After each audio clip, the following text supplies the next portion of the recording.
All my life, I've always tried to find inspiration and keep moving forward.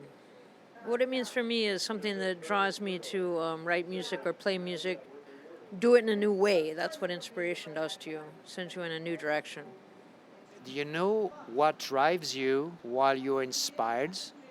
Oh, just life itself. You're just moving forward, and you have to, as somebody that's an artist, you have to have that impetus, and it comes from everywhere. How do you feel while being inspired? I don't feel it all. I just work and work. When I'm composing, I have to get it done. There's a clear mission, and I do it, and then it's over, and then I'm exhausted. But while it's going on, I don't feel anything. I'm an agent of the muse or whatever you want to call it. Time to create and have to do, and if anything, it's humbling because I don't know. It's not coming from me. It's coming from without. You're a go-between. Seems like, yeah, I admit it. Between what and what? Well, that I don't know, and I kind of don't. I don't question it because why would I? It's there. It's what exists, and it's what I hear, and it's what I create. To question would seems like be insulting to where it's coming from. I just let it flow. How did you come to music? Well, music came to me as a child. What I remember most concretely is as a student playing piano. And I would play, if I would skip a finger and I would play a third instead of a second, it was harmonic. And I love that sound, so I wanted to do something with it. That was the first kind of inspiration. It was like, oh, this is a great sound, let me work with it. And so it's continued from there, like, I like this sound, I want to do this and create these sounds. Sounds or music? Well, that's a really good question. I mean, the sounds are music, and they kind of dance from where you get them, and you take them. A third is like a little interval that sounds harmonically satisfying, but it wants to move somewhere, and so it dances. They want to go somewhere. It's a life form. Is your creative process a natural one? I hope so. I've done nothing to to encourage it otherwise. Yeah, I think it's very natural. But you've learned music. I've learned music so I can identify.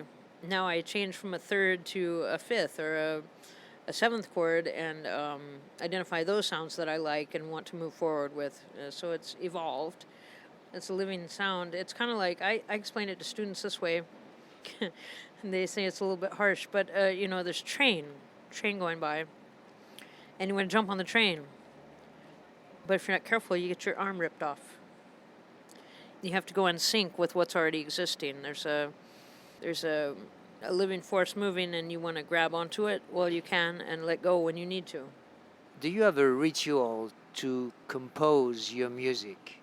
Not really a ritual. It's just there's times when it just occurs to me like I need to write music, and it's not very often. I have about 30 compositions myself. I'm 49 years old, and the other aspect about what I do is I improvise music. Is improvisation a kind of creation for you? Well, absolutely, it should be. I guess you could improvise what's been done before, but you just try to get in touch with a voice you hear that's like dictating really a melody that you need to portray. And you try to do that the best you can. What do you add to your inspiration to create your pieces of music? Apparently, inspiration goes through myself and it comes out in a form that is Carol Morgan music. And it's unique and it's different. And I don't question it. It's just how I am and it's what I do.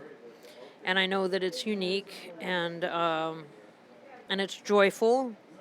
If nothing else, it's joyful. It's a celebration of connecting with that creativity, connecting with those sounds that I haven't heard before or that I haven't put together in a certain way, and yeah, it becomes a part of me, undeniably. There's definitely when you listen to my work, it's very clear. This is Carol Morgan playing the trumpet. Carol Morgan's jazz music. I don't know what to say about that other than I'm humbled by the event of feeling channeled to create certain sounds, and then I'm only left to do them my way, and then it comes out as Carol Morgan music. How would you describe your music? It's well, that's a good question. I like to watch people listen to music, especially music they haven't heard before, and discover it. Ideally, you want to listen to someone. It's like, what's going to happen next? And if you're listening that way, you'll be constantly surprised and invigorated to like continue listening. It's much more a discovery process, and it's if you can listen that way, then you will hear much more than the people that are just, this is labeled as jazz, or this is labeled as improvisation, or this is whatever it is. If you just listen with the idea of what's going to happen next, I think you come up with the most accurate insight as to what is happening. It's like a story, and you want to see what's going to happen to the characters, the protagonists, the antagonists, the victims, the heroes. You want to listen in terms of those characters and see what is happening in the music. There's a way to translate music to a more kind of concrete medium. And when you say just listen, people are just like, wow, what do I listen to? There's so much information being processed. But I say listen like it's a story, because I think that's how we all feel it. And our different degrees of training and a knowledge of music lead us to more complex versions of this translation. But it's really try to find a character, try to find what that character is doing. It's to try to identify with it concretely, I think, that helps non-musicians and just listeners in general identify with what's going on, because that really is the crux of the situation is, what is this person going to do? What is this character? Where are they going? What are they doing? What are they striving to achieve? And when it's inspired music, it's usually a heroic journey. Stories, is it what you're feeling when you're composing your music? It might be the same thing as the listener hears, but that's the beauty of it. Of course, it's what they hear, and it's the journey that they're on, and it's the journey they meet. I think when I'm inspired, it's a very general energy or story or motivation. And so when somebody listens and they catch that, they're going to identify it with their life and their situation and what is moving them forward. But it's generally a forward-moving energy, as far as I can tell. For me, it is, and then when I create with it, the listener hears that and they adapt it to what their story is at the time. While composing your music, do you have this feeling of taking risks? Not really. I mean, I think in my daily life, it feels like I'm taking risks. There's all the realities of coming up with rent and coming up with money for food and all those things. But risks as in hearing a voice and trying to imitate it, it doesn't feel dangerous or risky in any way. It just feels I'm compelled. It feels like it's something I need to do. Do you need to play your music to feel that, okay, that's finished? Sometimes, yes, but I think more it's just finishing the composition, sharing it with other people. Me playing it is kind of a different task. When I'm improvising, of course, yeah, that's different. And it's when the improvisation is done and it moves to another soloist, yes, I feel like I've completed something, I've done something. This is a substantial work, and I hope somebody got to appreciate it. I got to appreciate it, however that is. But if it's more of a musical composition that I'm writing down, it's more like, boom, I put a period on the end and it's done. And it's free to move about the universe for whoever wants to play it, read it, share it. Is it possible to learn how to improvise music? Absolutely. Yes. Everybody, I believe, knows how to improvise. But as far as being a teacher of that sort of medium, you have to unlock that potential. That sounds very commercial. You have to unlock that fear or belief. Really, a lot of times it's fear about improvisation. But locate in the person the ability to come up with new music. or new ideas or new sounds or whatever level you're at. I like to teach lessons in a format where it says, you know exactly what you need to do to get better. Tell me what it is. That's what you're talking to your students. Sometimes, yeah. Depends on their level. Sometimes we start with, well, let's try these little practice techniques so we can get you more involved with your music. But eventually, when they're really doing that, it's just like, okay, you know what you need to do. What is it? What aren't you telling yourself? What aren't you letting yourself do? This is about an intuition. Yeah, and it's not, that makes it sound hard to get to. And it's not at all. I think it's right there on the edge of your brain. You know what you need to do, and to do it, for a long time I knew I needed to sit in a practice room by myself and just play. And I wouldn't do it.